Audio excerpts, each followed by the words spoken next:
I know which choice I must make. Hey guys, my name is Shroomy. I have a lot of different names and I just really like lore. It's finally time. Doomfist is back. Or, well, almost back. We have confirmation now that he is alive, like I've been saying for forever. It's kind of like one of the worst kept secrets at this point. He's been alive and plotting his revenge for a little while now. We finally got a story that kind of explains what happened to him, and I'm going to be breaking that down in this video. We'll be doing this in a normal kind of fashion, talking about the short story first with a little summary, and then my thoughts afterwards. So, let's just get right into it. This time around, the story is called Successors. The story begins with Doomfist reminiscing on his past, thinking of the lessons he learned in his youth. Doomfist remembers the day he got the gauntlet, and the day he defeated his mentor, the Scourge. The Scourge was a menace to Numbani, and Doomfist watched as time made him weak. One day, as the whole of their forces attacked and invaded Numbani, Doomfist struck. He was tired of the chaos and death for no meaning around him, and knew he had to lead, and remove his mentor from his position. He battled the Scourge, eventually managing to rip his gauntlet off. Doomfist had trained under the Scourge for some time, and learned many of his tricks, so he had an upper hand. Defeated, the Scourge could do nothing but laugh. Soon after, Doomfist killed his teacher, and became the new leader of Talon. Over the years, he had started to grow content, and felt almost unbeatable in some ways. But, just as his predecessor did before him, he eventually got humbled. This would lead to, of course, everything going on with Vendetta in the present day. She challenged him to a battle, and after an intense 1v1, she won, throwing him out of a window, and leaving him to die. At the bottom of these cliffs, Doomfist was broken, defeated, and alone. As he reflected, he realized he had fallen to the same flaws his mentor did before him. He became overconfident, and thought himself too powerful to lose. He had to adapt in this situation, and learn from his mistakes quick, or he would die. Of course, Doomfist chose to adapt, breaking the cycle of mentor and student. Doomfist is alive, and is on the move. Yeah, so there isn't a ton actually to break down with this one. There are a couple little small details I do want to bring up with the story itself. First off, the voice acting in this story, if you haven't heard it yet, you can watch a recording of it on a couple different social medias. Amazing. 10 out of 10. I think this is probably my favorite voiced piece of lore that we've gotten so far. Doomfist VA is just insane. Like, I don't think that's an understatement. The guy is amazing, and getting to hear more of Doomfist is always a treat. But now on to, like, the story itself. I think this was probably the best of the lore drops that we've gotten in terms of these kind of recaps on the past while explaining what's going on in the present. Overwatch really likes to do that with their stories nowadays, where they kind of just recap what the lore of a character is for kind of people who have forgotten over the years.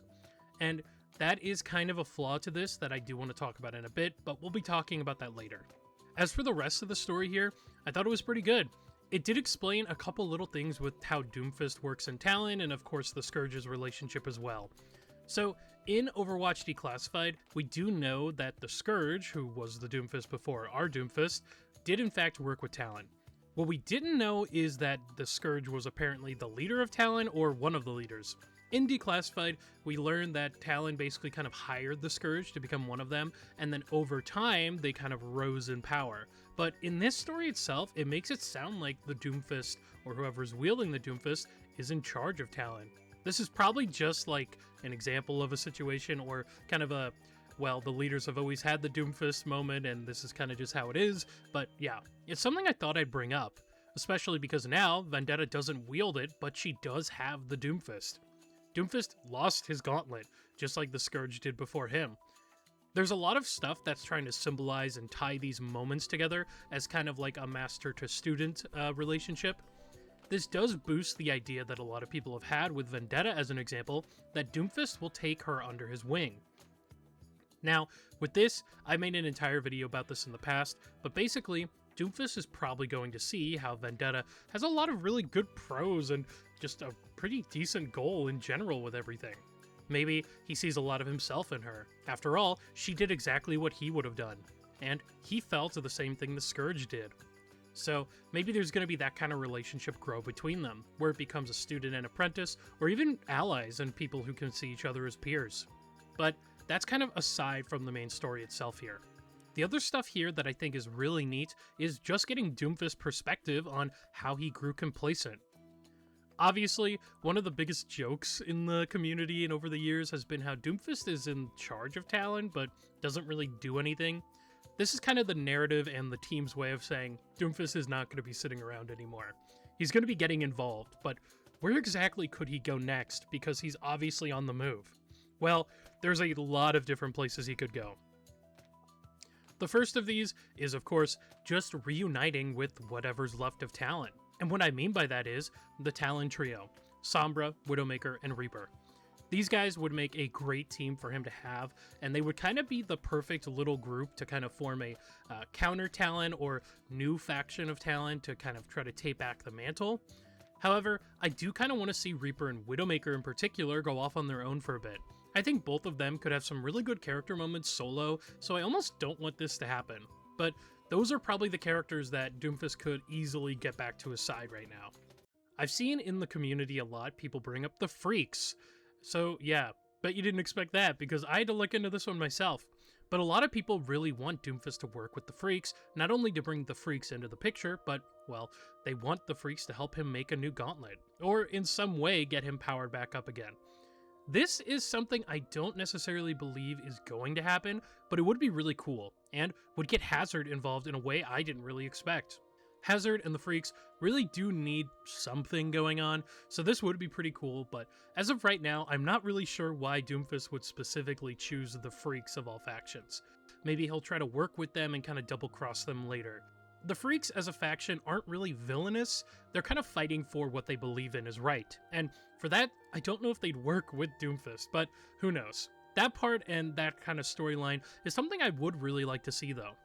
So another kind of thought people have had is maybe Doomfist is going to work with Overwatch to take down Talon. I just can't see Overwatch ever working with Doomfist after everything he's done. Maybe he gives them information on what's going on, but I just can't really see it. Personally, I think Overwatch is probably just going to try to arrest him if they ever see him again. Can't really blame them, honestly, but yeah, he definitely wouldn't show up in his weakened state either right now, which is an important thing to note. He's barely alive right now, and he needs some type of help from an external source. Doomfist as a character has a ton of allies still across the globe, and there are people who he could go to. In fact, there's tons of characters we probably don't even know exist that he could go to for help, so his options aren't really limited anywhere. I could see him popping up basically anywhere and it being, well, plausible, at least. So yeah, he could pretty much go anywhere except for Overwatch, I think. But even then, there is a story you can do there with that. Doomfist is in a really, really cool position where he can pretty much go wherever and really start to get a plotline going. I've seen people speculating the Junkers, I've seen people thinking he might go to Vishkar, I've seen people saying he might even go to Mecha Squad somehow. Doomfist is in a really cool place where I could see his narrative and story going in any direction, and I'm really excited to see this plotline in particular continue on through the year. But with all my pros out of the way and my excitement, I do want to bring up some of my critiques with this one, because this story kind of boosts what I've been saying already. The core narrative of this season being everything with Japan and everything going on with the Hashimoto's and Shimada, well, isn't really a focus here. I'm really hoping we don't gloss over that to focus on the Reign of Talon storyline, because the storyline here with Hanzo, Genji, Kiriko, Mizuki, and Shion is really, really good, and I hate to just kind of waste it to go back to whatever's going on before. The worst thing that could happen here is if the Japan storyline kind of just got relegated to a side thing going on in Overwatch Undivided, but yeah, really hope it doesn't go to that point. Everything in Japan has been really cool so far, and I just really want to see more of it expanded on. Especially everything with Shion. She's kind of come and went faster than I thought, well, she would. In fact, her backstory hasn't really been explored in-game. This is something that happened with Sierra, and I'm going to be making a video on her again once we get to the end of the season, kind of like comparing the two seasons and how everything's gone.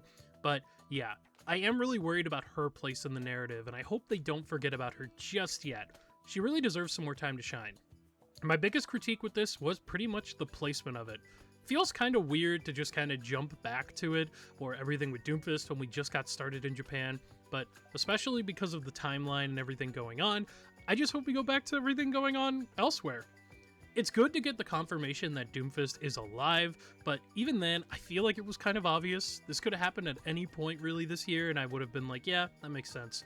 Aside from the story itself, I think the story is pretty much stellar. It's just placement again I'm really confused with. That's pretty much all I have here. Not a ton to talk about with this story, but I did want to make a video just kind of rambling about my thoughts on it. What did you think of everything with the Successor? Did you enjoy it? Did you like the symbolism and all the small little neat details and the callbacks in the lore? And where do you think Doomfist is going to go next? He could pretty much go anywhere. Anyways, that's all from me, and I'll see you guys in the next one.